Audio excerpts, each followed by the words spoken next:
चलिए अपने आत्मा के ज्ञान और ध्यान की ओर।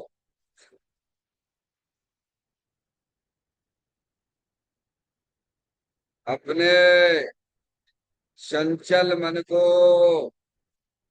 एवं चंचल उपयोग को स्थिर करने के लिए जिनवाणी माता के माध्यम से अपनी वर्तमान ज्ञान की पर्याय में सम्यक ज्ञान उत्पन्न करते हुए शरीर शरीर से संबंधित जितने भी चेतन अचेतन पदार्थ हैं उनका मुझ भगवान आत्मा के साथ में किसी भी प्रकार का कोई संबंध नहीं है।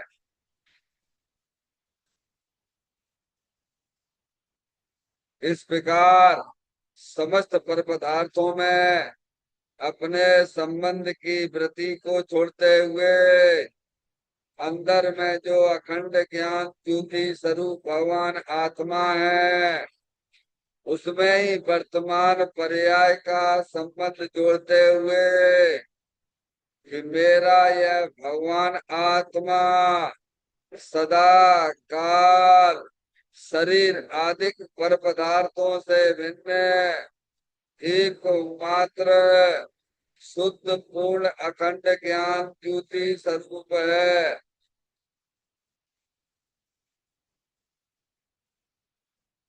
ऐसा अपने आप को जानो और ऐसा ही अनुभव करो कि वर्तमान में ही मेरा यह भगवान आत्मा शरीर आदि पर पदार्थों से भिन्न एक मात्र शुद्ध पूर्ण अखंड ज्ञान ज्योति स्वरूप ही है।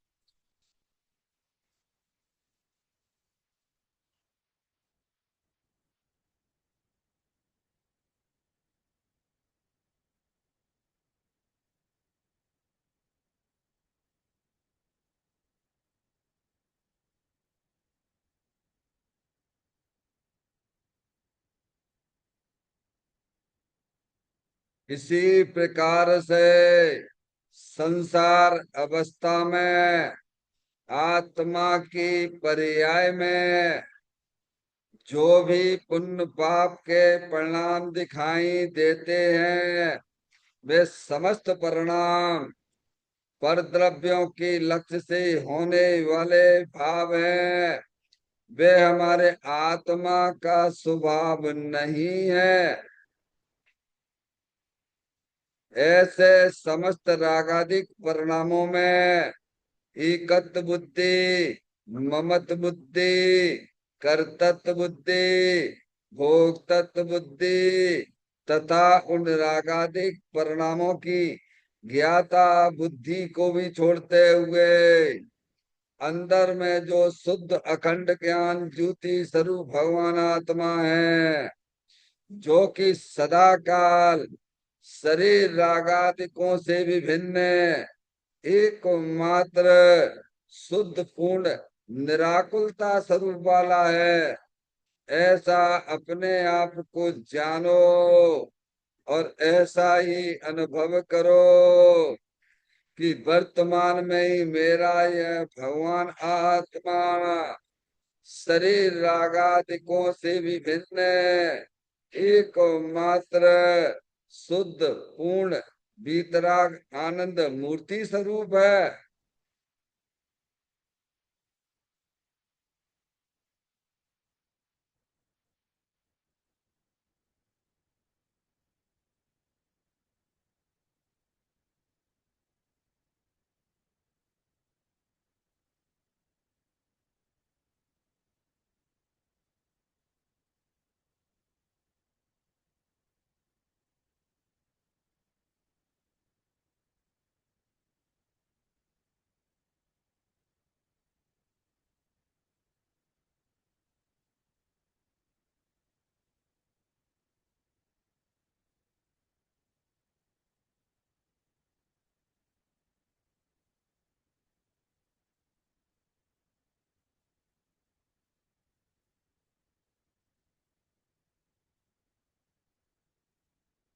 इसी प्रकार से संसार अवस्था में आत्मा की पर्याय में जो पर के लक्ष्य से होने वाला ज्ञान है, वह परलक्षी ज्ञान भी हमारे आत्मा का स्वभाव नहीं है। वह तो इंद्रिय जनित ज्ञान है।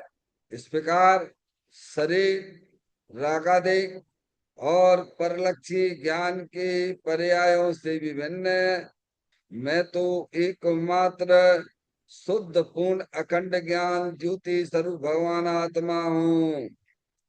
ऐसा अपने आप को जानो और ऐसा ही अनुभव करो कि वर्तमान में ही मेरा यह भगवान आत्मा शरीर रागादि और खंड खंड ज्ञान की पर्यायों से विभिन्न एकमात्र शुद्ध पूर्ण अखंड ज्ञान ज्योति स्वरूप ही है।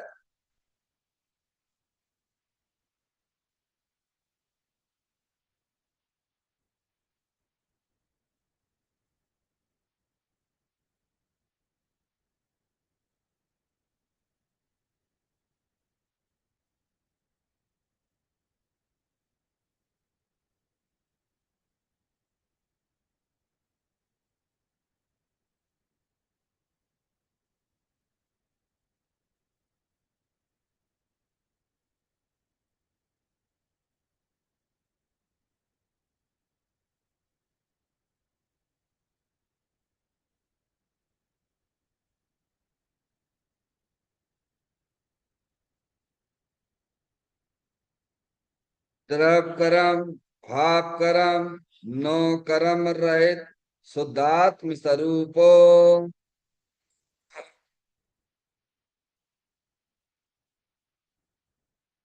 मेरा ये भगवान आत्मा सदा काल शरीर आदि के नौ कर्मों से भिन्न है।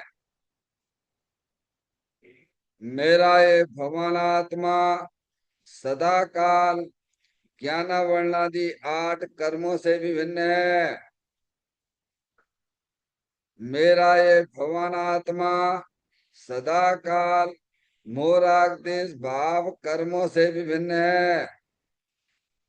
इस प्रकार द्रव कर्म भाव कर्म नो कर्म तीनों कर्मों से रहित मैं तो एकमात्र परम पवित्र शुद्धात्म स्वरूप हूँ। ऐसा अपने आप को जानो और ऐसा ही अनुभव करो कि वर्तमान में ही मेरा यह भगवान आत्मा तीनों प्रकार के कर्मों से रहित एकमात्र परम पवित्र शुद्धात्म स्वरूप है।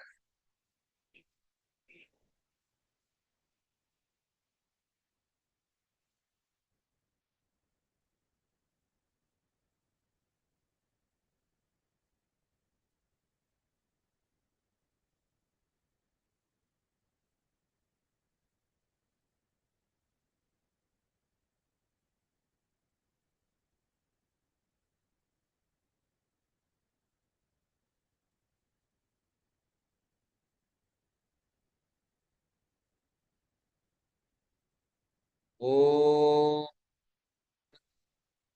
सिद्धेभ्य ओम नमः सिद्धेभ्य ओम नमः सिद्धेभ्य चिंतामणि समस्वयं का चैतन्य तत्व महान है। निज का करूं मैं चिंतवन निज का करूं श्रद्धान में सोतात्मा ही देव है जो गुण अनंत निधान है।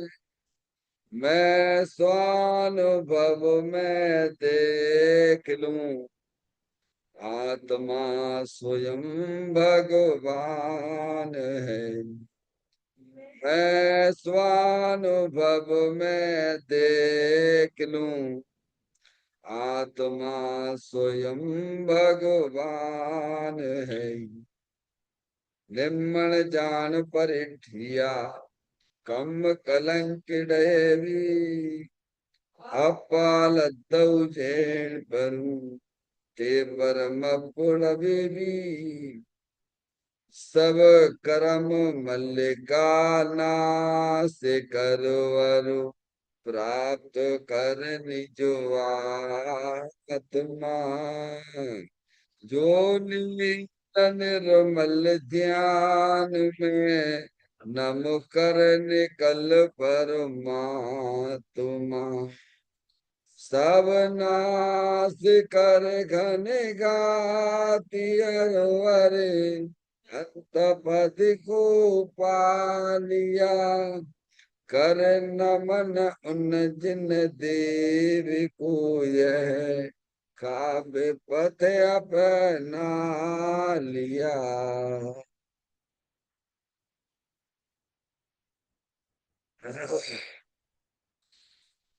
श्री योगसार जी नामक परम आध्यात्मिक ग्रंथ स्वाध्याय हेतु में विराजमान है। आज से 1400 वर्ष पहले इस महान पवित्र ग्रंथ की रचना दिगंबर संत योगेंद्र महाराज जी हुए हैं। उन्होंने इस महान पवित्र ग्रंथ की रचना की और उन्होंने इस ग्रंथ का नाम योग सार जी रखा। योग सार जी का सीधा सा अर्थ है मुक्ति के मार्ग में। योग का मतलब जोड़ होता है, किसका किसके साथ में जोड़ करना। तो अरियंत परमात्मा कहते हैं कि अपनी वर्तमान शुद्ध ज्ञान की पर्याय का अंदर में जो अपना त्रिकालिक ध्रुव भगवान आत्मा, जो कि सदा काल द्रव्य कर्म भाव कर्म नो कर्म से रहित एक मात्र शुद्ध पूर्ण अखंड ज्ञान ज्योति स्वरूप है। ऐसे गायक प्रभु परमात्मा में अपनी वर्तमान शुद्ध ज्ञान की पर्याय का संबंध जोड़ने का नाम योग है, जिसे शास्त्रीय भाषा में सम्यक दर्शन सम्यक ज्ञान भी कहते हैं। और चैतन्य भगवान आत्मा में ही अपनी वर्तमान पर्याय को मग्न कराना, लीन करना, उसमें स्थिर करना, उसे सार कहते हैं, यानी सम्यक चारित्र कहते हैं। तो योग सार क्या हो गया? सम्यक दर्शन, सम्यक ज्ञान, सम्यक चारित्र वाली निर्मल पर्याय, पवित्र पर्याय, जो अपने आत्मा के आश्रय से प्रकट होती है, इसे यहाँ योग सार कहते हैं। और इसे ही अरिहंत परमात्मा मोक्ष मार्ग कहते हैं और इसी का नाम धर्म है। देखिएगा, योग सार ग्रंथ के माध्यम से हम और आप यहाँ 89 नंबर की गाथा का स्वाध्याय चल रहा है। इस गाथा का जो मूल विषय है कि सम्यक दृष्टि का श्रेष्ठ कर्तव्य क्या है। कर्तव्य यानी कार्य। कर्तव्य का मतलब क्या है? सम्यक दृष्टि का मतलब ज्ञानी, जिसे अपने चेतन भगवान आत्मा की दृष्टि हुई है, उसे बोलते हैं सम्यक दृष्टि। दूसरे शब्दों में कहो कि जिसने अपनी श्रुत ज्ञान की पर्याय का अपने द्रव्य के साथ में संबंध जोड़ दिया, वो है सम्यक दृष्टि ज्ञानी। समझ में आया? का श्रेष्ठ, श्रेष्ठ है बढ़िया कार, समझ गया? ऊंचा कार, ये ऊंचा कार है,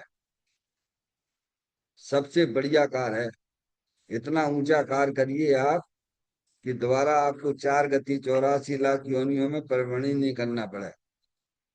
ये पुण्य पाप है, ये तो निकृष्ट कार्य है। क्या है? ये श्रेष्ठ नहीं है।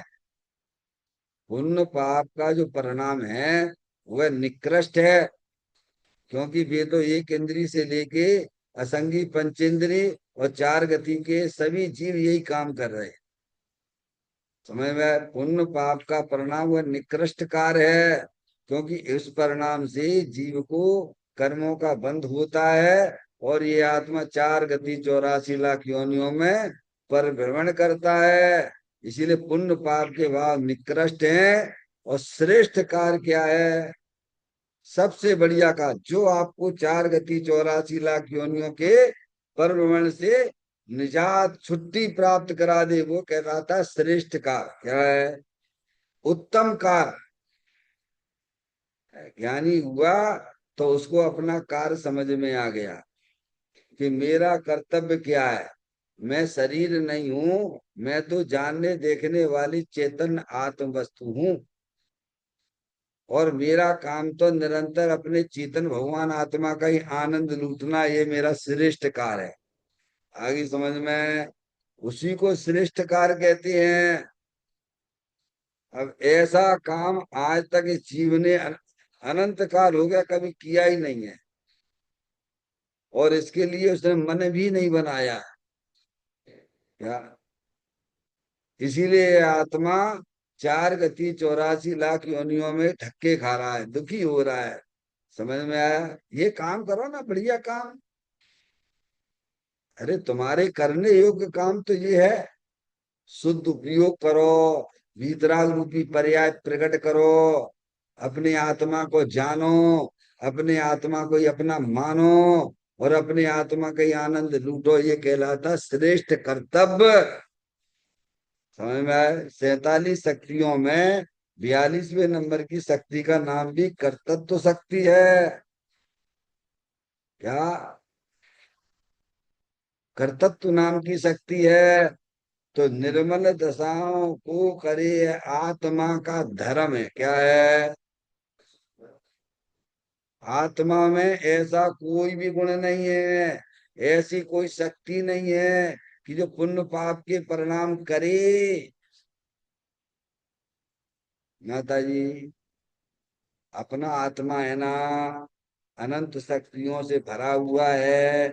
उसमें एक भी गुण ऐसा नहीं है, एक भी शक्ति ऐसी नहीं है कि वह पुण्य पाप के परिणाम को करे।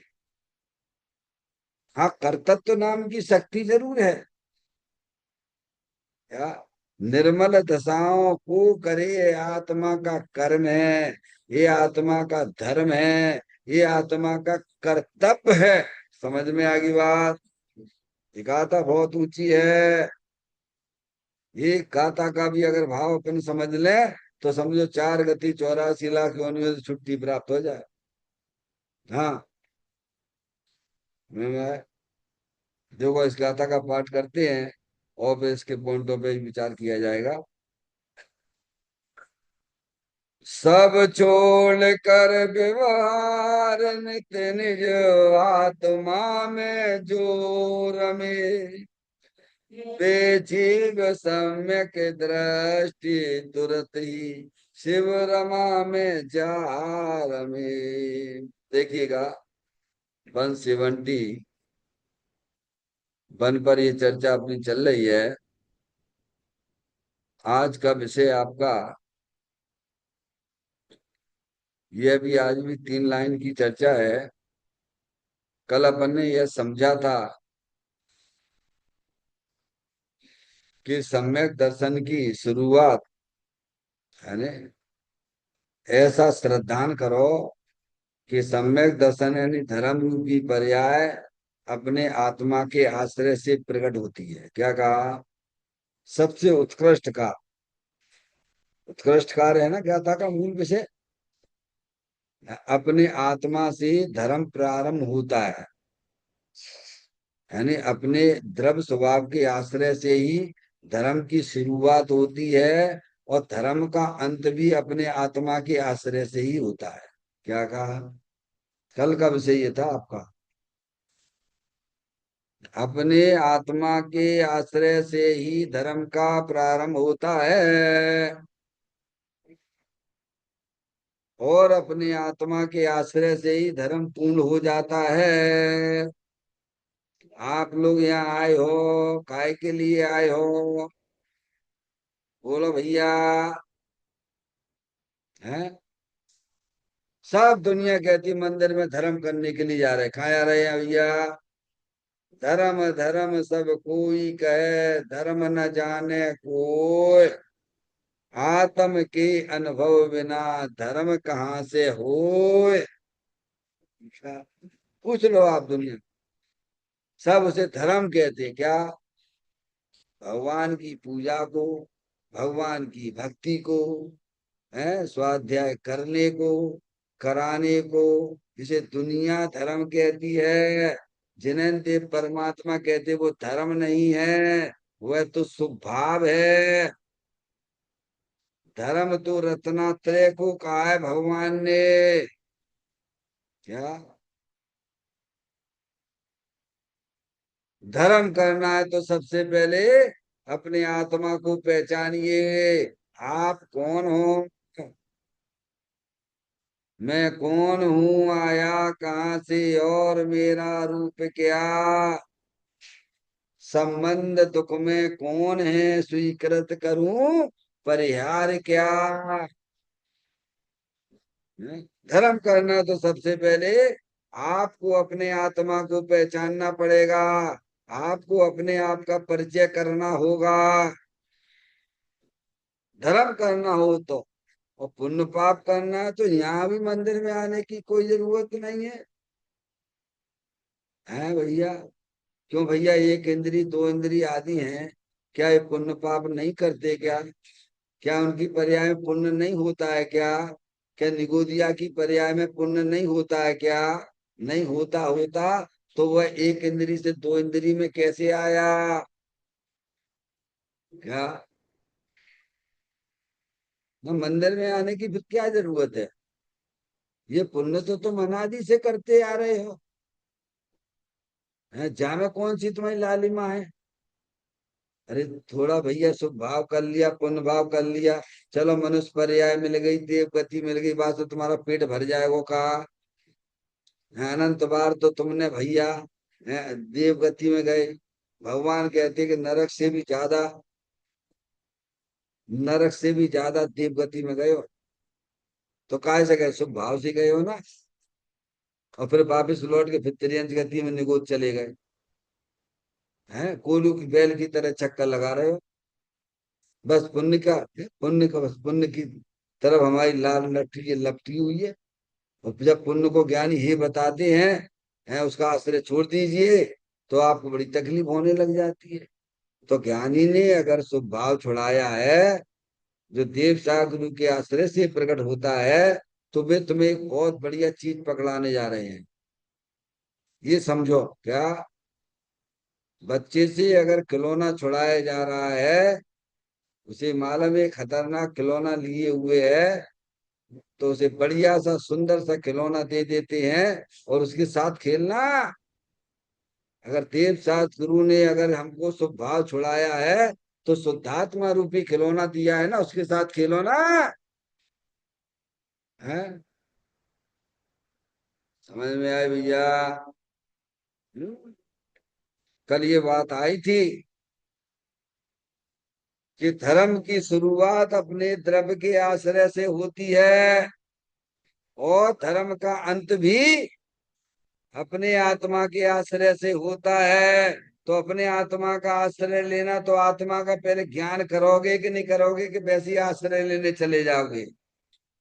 अपने आत्मा का परिचय करोगे कि नहीं करोगे? और वह परिचय दिगंबर ग्रंथों के अंदर लिखा हुआ है, अन्य मतों में तो इसकी चर्चा भी नहीं है। और वे हमें आपको मिले हैं पुण्य के उदय से। हम अपना दिमाग इधर नहीं लगाते, अपना ज्ञान फालतू की बातों में लगा के बैठ जाते हो, दुखी होते रहते हैं। तो गलती किसकी है? भगवान। दौल समझ सुन चेत सयाने, काल वृथा मत खोबे यह नर भव फिर मिलन कठिन है, जो सम्यक नहीं हुए। धर्म करना है तो अपने आत्मा के आश्रय से ही होता है। धर्म की उत्पत्ति अपने आत्मा के आश्रय से होती है। आपके पास में आत्मा भी है, वो आश्रय लेने वाली पर्याय भी है। अब चिंता किस बात की है? ऐसा नहीं कि आपके पास वो चीज नहीं, सामग्री नहीं है। क्या भगवान? हाँ, हाँ, माता जी है। जिसके आश्रय से धर्म होता है वह वस्तु भी है, और जो आश्रय लेने जा रहा है वह चीज भी है। तो अब क्या करना है? ये बात समझ लो जनवाणी माता से है। अशुभ भाव से बचने हेतु ज्ञानी को शुभ आता, पर वह उसका करता ना होता, रहता उसका ज्ञाता। आओ तुम्हें ध्रुव धाम सिखा दो, दिखला दो ना, आत्म में रमना सिखला दूं क्या? आओ तुम्हें ध्रुव धाम दिखा दूं, आत्म में रमना सिखला, ये सीखो है क्या? कि मुझे देखना है आत्म देव कैसा है, कैसा है, क्या करता है। जी आप मंदिर में तो इसके लिए आइए भगवान। क्योंकि धर्म का संबंध अपनी आत्मा से है। आत्मा का आश्रय लेने से ही धर्म उत्पन्न होता है, अतीन्द्रिय आनंद प्रकट होता है। कल का था धर्म यानी आनंद रूप पर्याय है। धर्म का मतलब क्या? धर्म का मतलब दुख नहीं। जिसमें दुख की उत्पत्ति हो वो धर्म नहीं हो सकता है। धर्म तो अतीन्द्रिय आनंद रूप होता है। धर्म की उत्पत्ति तो अपना द्रव स्वभाव अतीन्द्रिय आनंद स्वरूप है, और उसका आश्रय जब पर्याय लेती है तब उसको धर्म की उत्पत्ति यानी सम्यक दर्शन ज्ञान चारित्र वाली निर्मल पर्याय प्रकट होती है। तो अपने द्रव स्वभाव के आश्रय से धर्म की उत्पत्ति होती है, और अपने आत्मा के आश्रय से ही धर्म का अंत होता है, यानी धर्म की पर्याय पूर्ण हो जाती है। उसे भगवान धर्म कहते हैं। बोलो अब कितनी जिम्मेदारी है आपकी, समझिए आप। टाइम बर्बाद मत कीजिए। हरियन परमात्मा की बात को समझना, दिगंबर संतों की बातों पर ध्यान देना।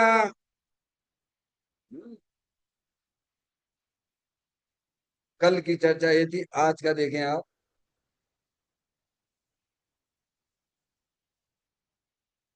बंद अधिकार में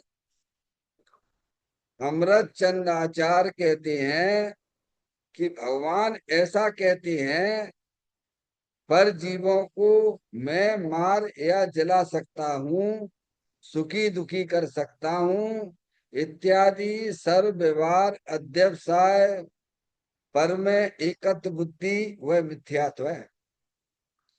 इसीलिए जितना भी पराश्रयपना है उन सभी को भगवान ने छुड़ाया है। क्या कहा? आप अपने बच्चे को स्वाधीनता की शिक्षा देंगे कि पराधीनता की देंगे आप लोग? अरे भाई अपने बच्चे हैं, उनको आप कौन सी शिक्षा देने चाहेंगे? पराधीनता की देंगे कि स्वाधीनता की देंगे? हैं? तो आप भगवान जन्मदेव भगवान के पुत्र हो आप। समझ में आया भैया? वंदना समझे? आप बोलते हो जिनवाणी मेरी माता, अरिहंत पिताजी मेरे, जिनवाणी माता मेरी, ओ मेरे भैया, ओ मेरे भैया, अरिहंत होना सरल सहज है। क्यों भैया? लौकिक में किसी के पिताजी डॉक्टर हों तो बच्चे को डॉक्टर की पढ़ाई करवाते हैं। कोई इंजीनियर हो तो अपने बच्चे को इंजीनियरिंग की पढ़ाई करवाता है, कोई सीए हो तो अपने बच्चे को सीए की पढ़ाई करवाता है। ऐसा क्यों? माता जी कहीं विचार किया, ऐसा देखा जाता कि नहीं देखा जाता है? एक घर में तो मैंने देखे हैं, सब बच्चे सब जो आगे जो पिताजी भी सीए और पिताजी के पिताजी भी सीए और बेटा के बेटा भी सब सीए, सब सीए की लाइन लगी हुई है। समझ में आया? क्यों, ऐसा क्यों? और सुनो, बड़े बेटे ने अगर पहला नंबर सीए पहला नंबर अपना लिया, इंडिया में टॉप नंबर, तो छोटा बच्चा भी इंडिया में टॉप आ जाता है। ऐसा भी है, ये भी बात है। तो ऐसा क्यों है? क्या बोल रहे हो? क्योंकि उसको उसके पिता का, उसके भाई का अनुभव उसे मिलता है, कैसे पढ़ाई करना, किधर ध्यान देना। समझ ऐसी नहीं है, बच्चे तो सब पढ़ाई करते हैं, पर वहीं पर उसको कैसे कॉन्फिडेंस हो जाता है कि हमारे भैया ने पहला नंबर भी इंडिया में प्राप्त किया है, तो मैं भी पहला ही नंबर लाऊंगा। बोलिए। क्योंकि उसको अपने पिता का है, अपने भाई का अनुभव उसे मिलता है, तो वो पहला नंबर भी ला देता है। समझ में आया भैया? आप अरिहंत भगवान को अपना पुत्र, भगवान अरिहंत को अपना बेटा समझिए, मतलब अरिहंत परमात्मा का बेटा समझिए आप अपने आप।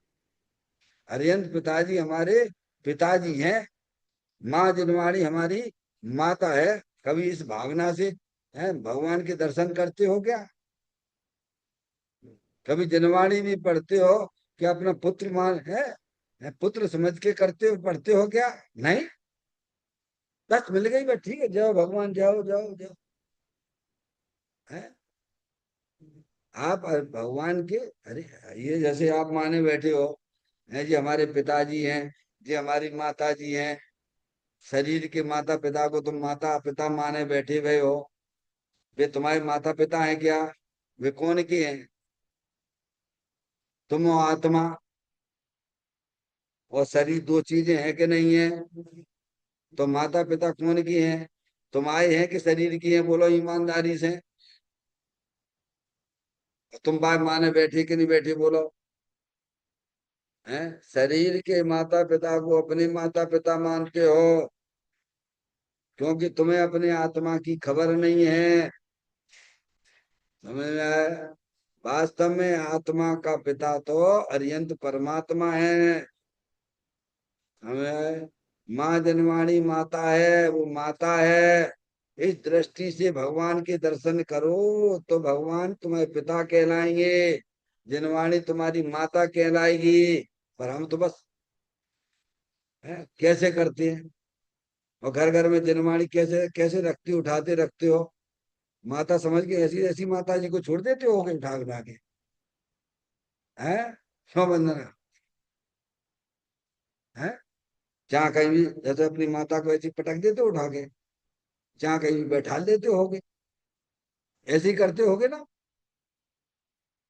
अभी तुम्हें प्रतीति नहीं है, ना तुम्हें अरियंत परमात्मा की परमात्मा की प्रतीति है, और ना तुम्हें जनवाणी माता की माँ की प्रतीति है। अपने माता पिता को ऐसे ही करते होगे हर पे, है? पर नहीं हमें, तो तुम्हें सौभाग्य भी नहीं होगा, बोलो। ये तो न्याय विरुद्ध है ना। न्याय से कोई बात सीखो ना भाई। लौकिक में जितने आप शरीर के माता पिता को आदर देते हो, क्या उतना आदर हम अरियंत परमात्मा और जनवाणी माता को देते हैं क्या? तो तुम स्वभाव की भी कल्पना क्या करे बैठे हुए हो? पाप लगता है भाई।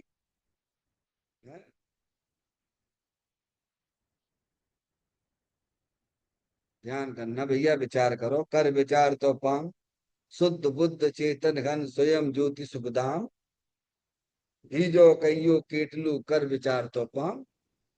समझ में आया भैया? यहाँ यह समझाया जा रहा है बंद अधिकाराचार, अमृतचंद देव ने बंद अधिकार की टीका की आत्मख्याति में।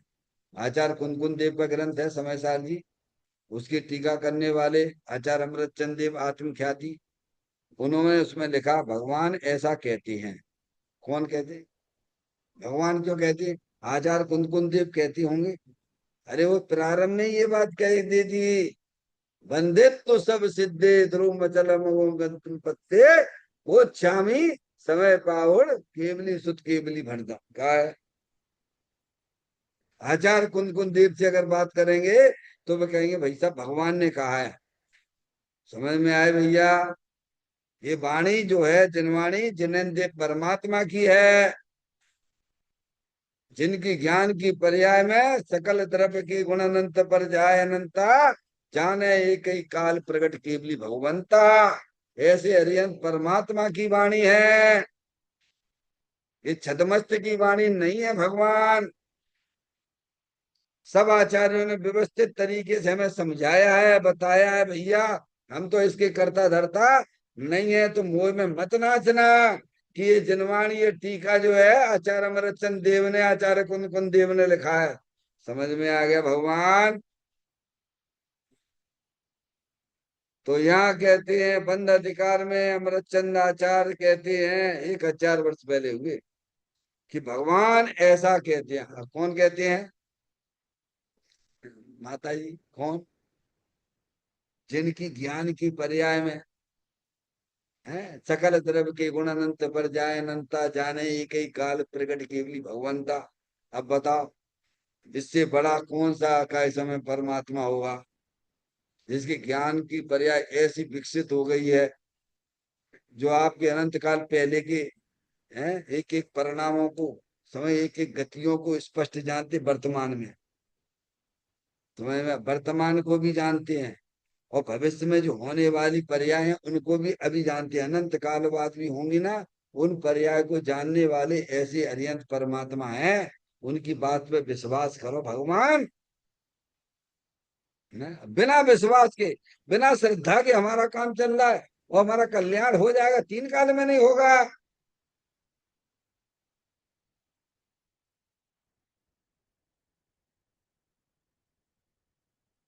भगवान ऐसा कहते हैं। क्या कहते हैं भगवान? अब सुनो भगवान क्या कहते हैं। उन्होंने अपने ज्ञान की पर्याय में बताया है, पर जीवों को मैं मार या जला सकता हूँ, सुखी दुखी कर सकता हूँ इत्यादि सर्व सर्व अध्यवसाय, पर मैं एकत्व बुद्धि हुए मिथ्यात है। मिथ्यात सबसे बड़ा पाप है। अब आप देख लीजिए, क्या हमारी बुद्धि इसी प्रकार से काम कर रही है कि नहीं कर रही है? तो कर रही है तो तुम मिथ्यात का सबसे बड़ा पाप लेके घूम रहे हो। क्या कहा? और वह पाप सप्त व्यसन से भी बड़ा पाप है। पाप भगवान ने 2 प्रकार के कहे हैं, है तो एक ही प्रकार को, मोह कर्म। मोह कर्म के 2 भेद, दर्शन मोहिनी और चारित्र मोहिनी। क्या है? हाँ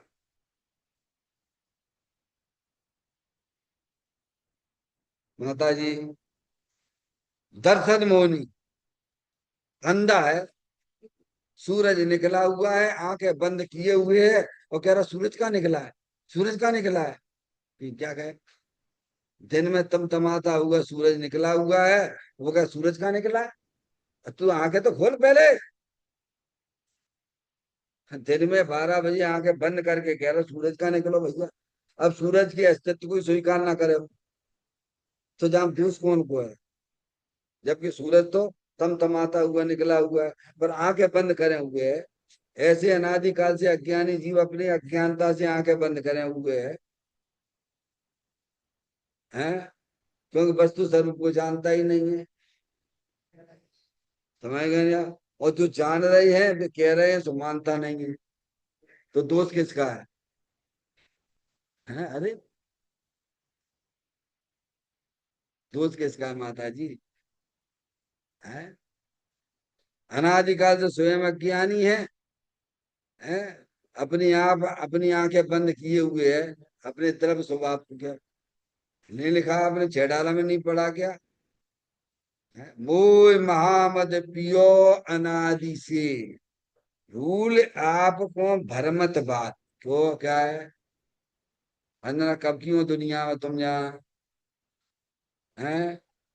क्या कर, सारा बल तो शरीर के ऊपर काम कर रहा हुआ है, तुझे लगते ही नहीं कि हम अनादि के हैं क्या? तो 24 घंटा अनादि काल से सेवा करते आए शरीर की, और चौपर्याय में सेवा कर रहे शरीर की, तो अब लगे कैसे कि हम आत्मा हैं? माता जी, अनादि काल से तो अज्ञानी है ही जी जीव, और मनुष्य पर्याय मिली है, तो भी ये शरीर की सेवा में पूरा दिन निकाल लेता है भगवान।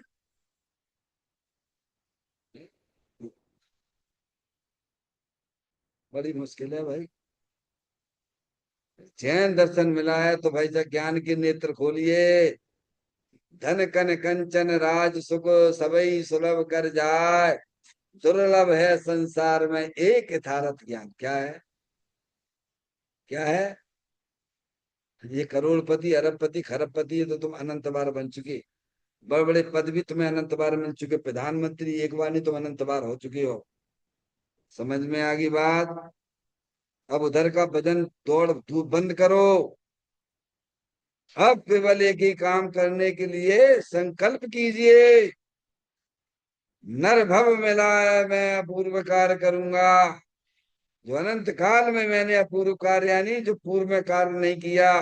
तुमने क्या नहीं किया? तुमने अपनी आत्मा को नहीं जाना है, और आत्मा को नहीं जाना तो धर्म रूपी पर्याय तुम्हारी प्रकट कभी हुई नहीं है, क्योंकि धर्म रूपी पर्याय के लिए तो अपने आत्मा का आश्रय लगता है। और तुमने आत्मा को डाल दो एक कोने में, और परद्रव्यों को कर दिया मुख्य, तो धर्म होगा कि कर्म होगा?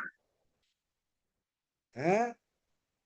क्योंकि भगवान ने तो हमें यही बताया है कि धर्म की उत्पत्ति तो अपने आत्मा के आश्रय से होती है, और धर्म की पूर्णता भी आत्मा के आश्रय से होती है। और बाका तो तुम परिचय ही नहीं करते हो, ज्ञान ही नहीं करते हो, तो तुम्हारी पर्याय में धर्म कैसे होगा भगवान? मौका मिला है, जिनेंद्र परमात्मा मिले हैं, माँ जिनवाणी माता मिली है, इसमें रह के अपना काम कर लेना, नहीं तो निगोद जाना निश्चित है। समझ में आ गई बात भैया? कहते हैं भगवान ऐसा कहते हैं, पर जीव को मैं मार जला सकता हूँ, सुखी दुखी कर सकता हूँ, इत्यादि सर्व अध्यवसाय पर में एकत्व बुद्धि वह मिथ्यात है। क्या है? समय सार में 248 से लेके 262 गाथा तक पढ़ के आना। पढ़ना, कर्ता कर्म अधिकार और बंद अधिकार को पढ़ना। समय में उसमें ये बात लिखी हुई है, गाथाएं हमने आपको बता दी है। रास्ता आपको बता दिया, गोमट गिरी ढाई दीप जाना है, तो इधर से चले आइए सीधे चौराहे से, हैं सीधे से चौराहे से चले आइए, और आप ढाई दीप पहुंच जाओगे।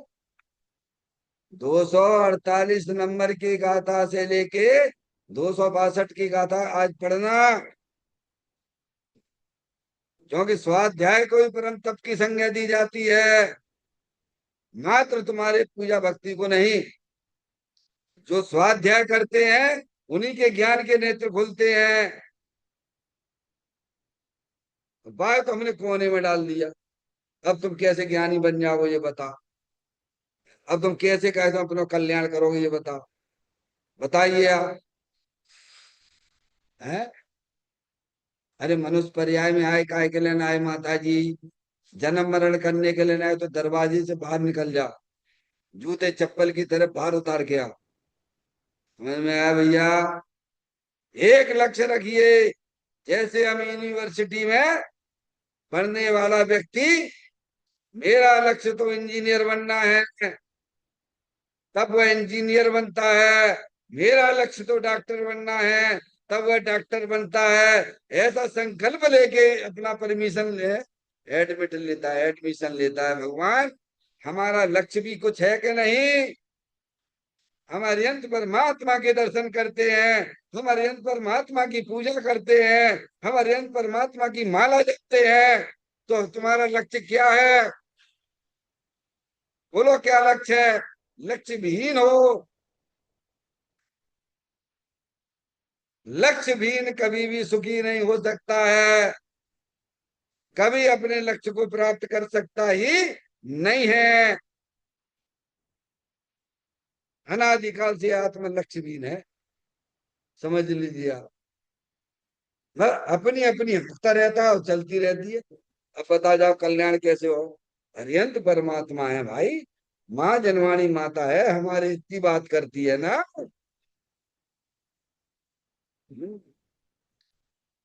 तो कहते हैं भगवान ने तो ये कहा है, क्या कहा है? अब सुनो क्या कहा भगवान ने। कहा था बता दिया आपको, 248 से 62, 262 तक पढ़ना जाके घर शांति से जाके। श्रद्धा है कि नहीं अपनी माँ के ऊपर? जनन देव परमात्मा के ऊपर श्रद्धा है कि नहीं है? केवल उनके गीत गाते रहना, केवल उनके लिए अर्घ चढ़ाते रहना, केवल उनकी मालाएं जपते रहना है भगवान, इससे तुम्हारा कल्याण होगा? कि भगवान जो कह रहे हैं उनकी बात को ज्ञान श्रद्धा में लाइए, है? समझ में आ गई बात भैया? अरे अपने अरिहंत परमात्मा पे विश्वास तो लाइए, एक बार लाइए अरिहंत परमात्मा पे। जैन कुल में पैदा हुए हो तो अपने अरिहंत परमात्मा के ऊपर विश्वास लाइए। जैन कुल में पैदा हुए हो तो अपने दिगंबर संत जिनवाणी माता के ऊपर श्रद्धा लाइए आप, क्योंकि श्रद्धा ही मुक्ति का कारण है। अभी व्यवहार श्रद्धा का पता नहीं है तो निश्चय श्रद्धा कैसे होगी भगवान, ये बताओ। है? केवल दिखावे दिखावे से हो जाएगा तुम्हारा कल्याण? है? मन में कुछ चल रहा है, वचन में कुछ चल रहा है तो बंद तुम्हें काय का पड़ेगा? बोलने से बढ़ेगा कि विचार कि तुम्हारे मन में जो चल रहा है भैया, हिंसा के, झूठ के, चोरी के, कुशील के, परिग्रह के परिणाम, पर द्रव्य को मारने बचाने के परिणाम, सब मिथ्यात्व भाव में जाएंगे। समझ में आ गया भगवान? ये लिखा है पढ़ो उसमें। है?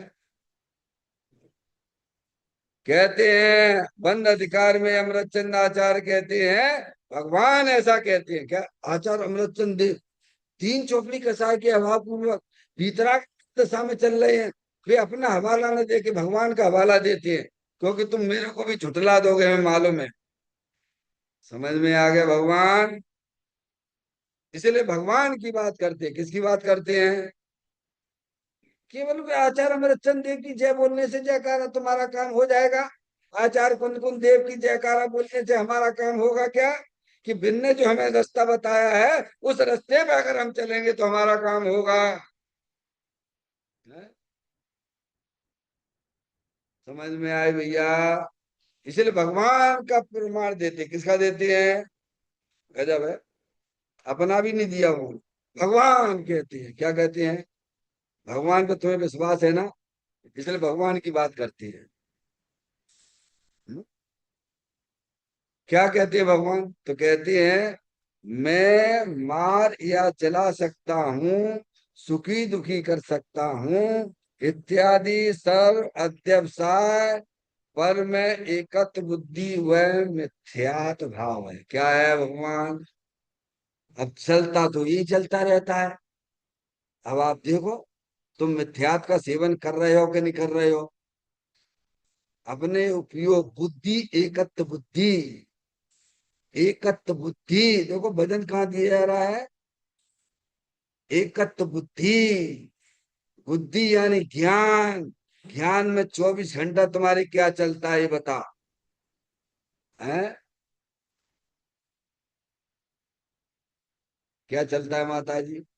कि जो मेरे कारण से दुखी है, मैं मेरे कारण से दुखी हो गया, मैं इसको सुखी कर सकता हूँ। तो क्या क्या चल रहा है? अरे बोला भगवान, ये मेरे कारण से जीव मर गया है, मैं ऐसे कैसे मैंने इसको बचा लिया। तो कह रहे मिथ्यात का बहुत बड़ा पाप लेते हो आप। एकत्व बुद्धि जो करते हो, तुम कैसे मार सकते हो और तुम कैसे बचा सकते हो बताओ? वो भी जीव है, अनादि अनंत रहने वाला है, तुम उसे मार सकते हो क्या? है? बोलो मार सकते हो? जब तुम मार ही नहीं सकते तो जन्म दे सकते हो क्या? पर हमारा वीर कहाँ काम कर रहा है? वही काम कर रहा है। कहाँ? तुम किसी को दुखी कर सकते हो? तुम किसी को सुखी कर सकते हो क्या? तुम्हें किसी को मारने के लिए तुम्हें उसके अंदर जाना पड़ेगा। क्या कहा? जैसे कोई व्यक्ति मेरे को घर में मारने के लिए आएगा, तो भैया भाई मेरे घर में पहले जाने पड़ेगा, नहीं जाना पड़ेगा? हमें अनिल जी को मारना है। क्या मारना है? वे घर में रहती हैं, अपने घर में रहती हैं। अब मुझे उन्हें मारना है। ठीक है माता जी, बराबर। अरे भाई पूछ रहा हूँ, है? तो भाई मुझे वो मेरे को मारना है उसे। वो मेरे को मारेगा तो मेरे घर में आएगा कि बिना घर में आए बिना मार सकता है मेरे को क्या? है? बता, हम तो अपने घर में आराम से शांति से बैठे भाई हैं। न जाओ कौन है? तो भाई मारने के लिए उसे मेरे घर में आना पड़ेगा कि नहीं आना पड़ेगा? और तुम्हें परजीव को मारना है तो तुम्हें पहले उसके जीव के घर में जाना पड़े नहीं जाना पड़े? अरे बोला भगवान, है कि वैसे ही मान लोगे तुम? वैसे हमें कोई मार लेगा? कोई हमें है किसी में ताकत? मैं घर में बैठा हुआ हूं, कोई मेरे को कैसे मार लेगा भाई? है? उसे मारने के लिए पहले मेरे घर में आना पड़ेगा।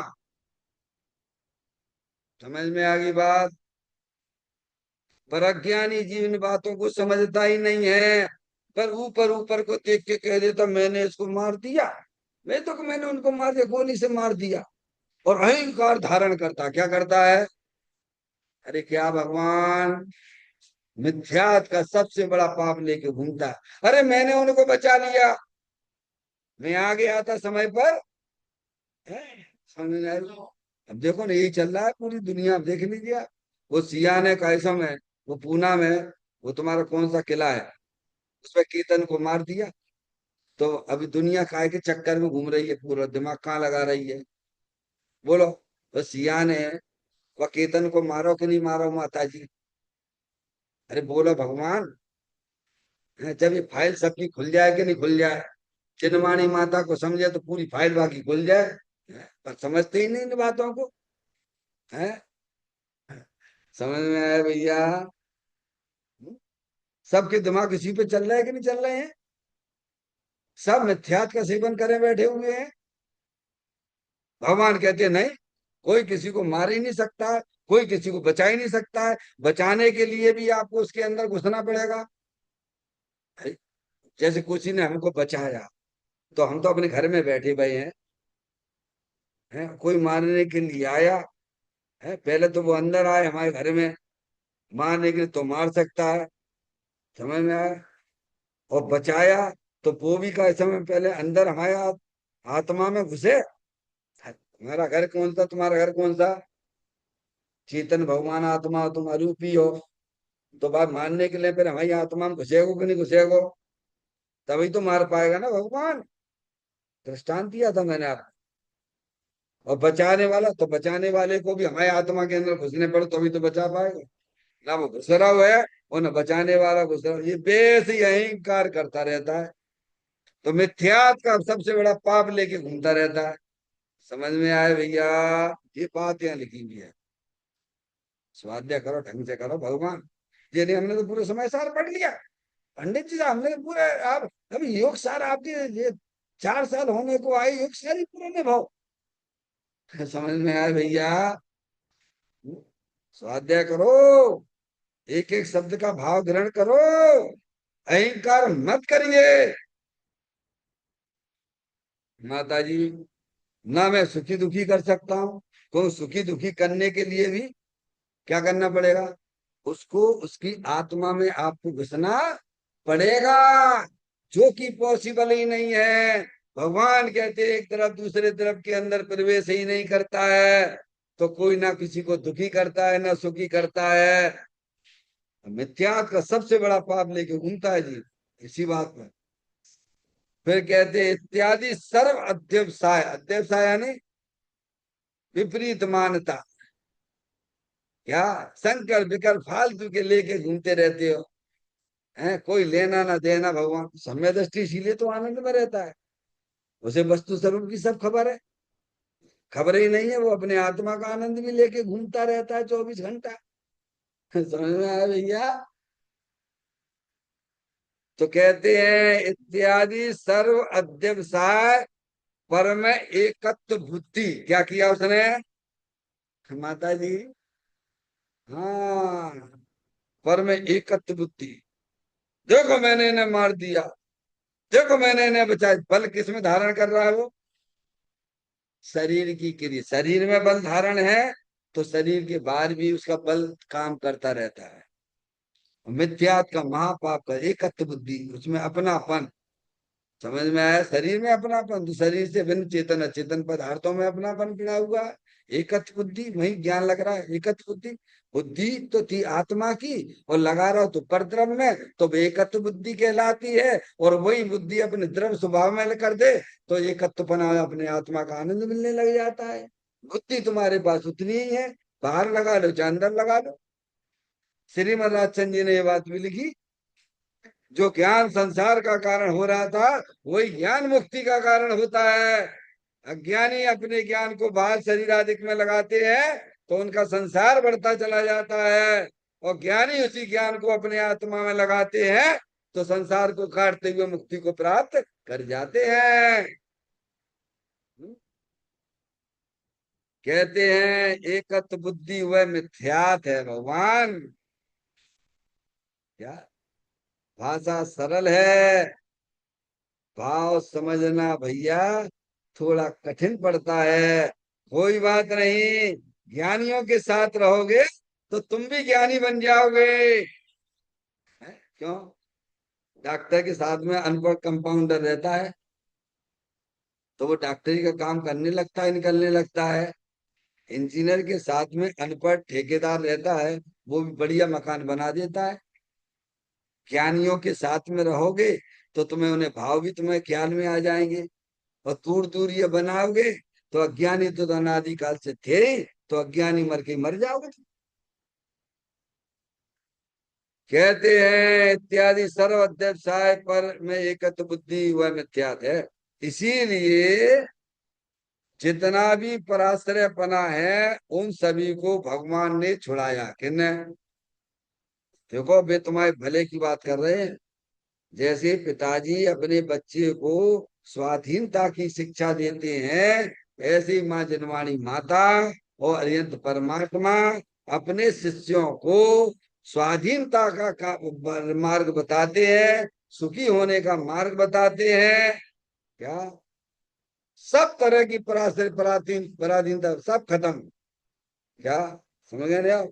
वो सब छुड़वाई है ज्ञानी ने। अब ये भगवान की पूजा भक्ति है आपकी, है, ये बताओ होती है? ज्ञानियों को भी होती है, हम उसका निषेध नहीं कर रहे भगवान, पर एक बात तो समझो, इसमें आपको स्वाधीनता का आनंद मिलता है कि पराधीनता का मिलता है? आनंद मिलता है कि दुखी होते हो, ये बता दो। अब जो आपको स्वयं निर्णय करके बैठ जाइए, भले भगवान के सामने खूब बोलते रहो, शुभ अशुभ की ज्वाला से झुलसा है मेरा अंत, तो भगवान को क्या सुनाने? तुम खुद समझो कि भगवान की पूजा भक्ति भी पराश्रित भाव है। उसमें भी भगवान मेरी आत्मा जलती है, मरती है, कटती है क्या? आत्मा का जीवन तो आत्मा के लक्ष्य से प्रारंभ होता है, और आत्मा के लक्ष्य से ही पूर्ण हो जाता है। इसलिए स्व आश्रय से धर्म की उत्पत्ति होती है, और स्व के आश्रय से ही धर्म का पूर्णता होती है। ये बात हमें गाथा सिखलाती है। चैतन्य का स्मरण प्रति क्षण करो रे, भावे के अनंत दुख को पल में हरो रे, अक्षय अनंत निज शोक निधान पाओ, गाओ रे नित इसी के गीत गाओ, गाओ रे नित इसी के गीत गाओ, 9 बार नमोकार मंत्र